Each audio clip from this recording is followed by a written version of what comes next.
Hey everybody, thanks for stopping by. My name's Dave. Got a few more CDs to show you this time. I meant to make a vinyl video for the next one I posted, but I just haven't been getting to the turntable as much as I intended to lately, but hopefully I'll rectify that situation for the next time. But in the meantime, a few more CDs, and a little bit different this time. In the past, the videos I've made, I've done them in a way that, or in a time that I kind of had the house to myself, so I didn't feel like such a dick talking to the camera, you know. But those kinds of things, those kinds of schedules are gone. So my wife is sitting right next to me. Say hi. Hi. So not only will I sound more disheveled than normal, but the whole stage fright self-consciousness thing is going to kick in, so I'll probably sound like a total ass. But anyway, talk about the music. That's what we want to talk about, right? Well, coincidentally, Chris Cornell just passed away a few days ago, and I had been listening to this CD actually prior to that. This is a band called Frog Pond. This is their album Safe Ride Home. It came out in 1999 on C2 Records, which is a subsidiary of Columbia. But the reason it's a coincidence and related to Chris Cornell is this band, they're out of Kansas, and they embrace that entire grunge sound that, of course, Soundgarden was such a big player back in the day. In fact, you read the interviews from these guys and they talk about Chris Cornell and Soundgarden and Alice in Chains and bands like that being their influences. Yeah, already screwing shit up. Anyway, here's the CD. But yeah, so what you get out of here is just basically just like I described. The whole grunge, alternative rock, mid-90s kind of thing. And in fact, there's the problem with the CD. If you like that kind of thing, that's great. But the problem with this album is that they're really aping their influences. I mean, the lead singer Heidi Phillips, she even does a female impersonation of Lane Staley on one of the songs, which is, what are you going to do? But other than that, Louise Post from Veruca Salt provides some backing vocals on one of these tracks. But yeah, Frog Pond, if you're into the 90s thing, give this one a look. Otherwise, you could probably pass on it. This next one is Revenge Served Cold by The Merry Widows.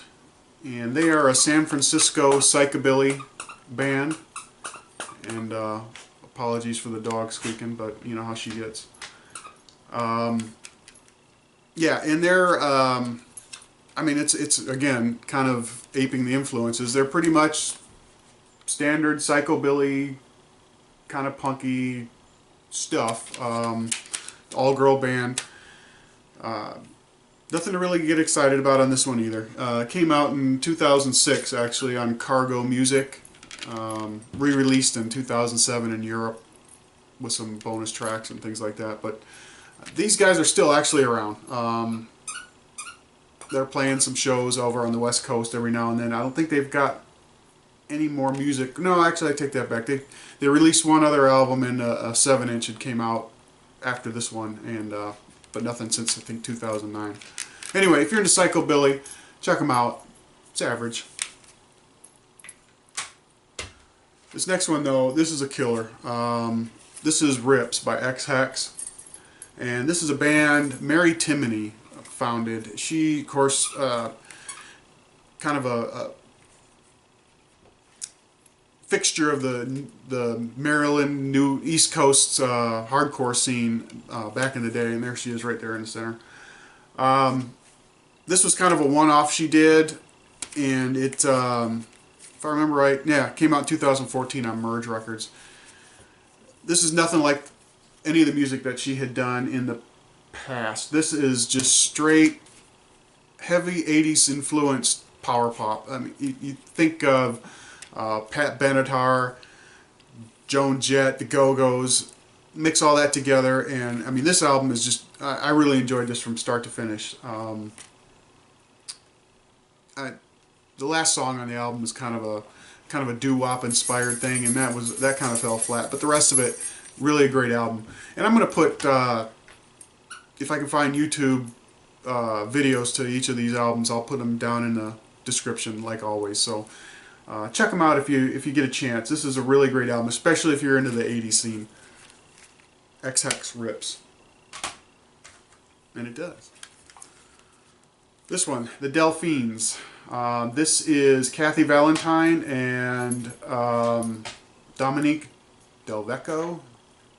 Can't remember her last name, starts with a D. But anyway, Kathy Valentine, who everybody should know as the bassist from the Go-Go's. This came out in the mid-90s on Fountain Blue Records. Yeah, 96 on Fountain Blue. And she teamed up with Dominique, like obviously in the hiatus period there where the Go-Go's were not doing much of anything together, and she took over. She moved from bass to guitar, and Dominique is the singer. And they really scorched it up on this one. Some great independent rock, indie rock, alternative rock, really blues based, blues heavy. It was an interesting listen, really good. I enjoyed it. I think you would too if you're into that. Don't expect the Go-Go sound, that's for sure. But if you kind of like your blues rock, give the Delphines a try. This one came out in 2016. This is a French band called Wedding Goth. They're a progressive metal band. Think along the lines of Dream Theater or Fate's Warning. That kind of thing. Not really heavy prog, or I shouldn't say not heavy. It is heavy, but it's not intense sort of prog that you just can't really follow. This is some definitely accessible and listenable stuff. And female fronted, Maud Henriot, I believe her name is, quit the band right after this album. So, and this is their latest. I think it's their third. But it's not bad. If you're into the Dream Theater kind of thing, give these guys a listen. I think you'll enjoy that. What they've got to put out. I'm still trying to get a hold of their first album, if I can find it somewhere for cheap. Last one for today. This is Violet Cries by Esben and the Witch. They're a British band out of Brighton, I believe, and female fronted. Kind of dark wave, noise rock, shoegaze, goth. You think Susie and the Banshees a bit, but a lot more experimental, I think. It didn't really do it for me. They're kind of meandering, a lot of experimental soundscapes, a lot of shrieking, and kind of. The vocals were, it takes some getting used to, but I don't know. This might be something. They've got a new album that came out that it's on my to-buy list. We gotta see if there's any difference. But this came out in 2010, I believe, on Matador, and like I said, they've got a new album that just came out last year. Might be worth checking out, but I'll let you know when I let you know. Okay, that's all I got. Real quick. Like I said, next time hopefully I'll get to some vinyl, get the turntable spun around again, and until next time, guys, thanks for hanging out. Catch you later.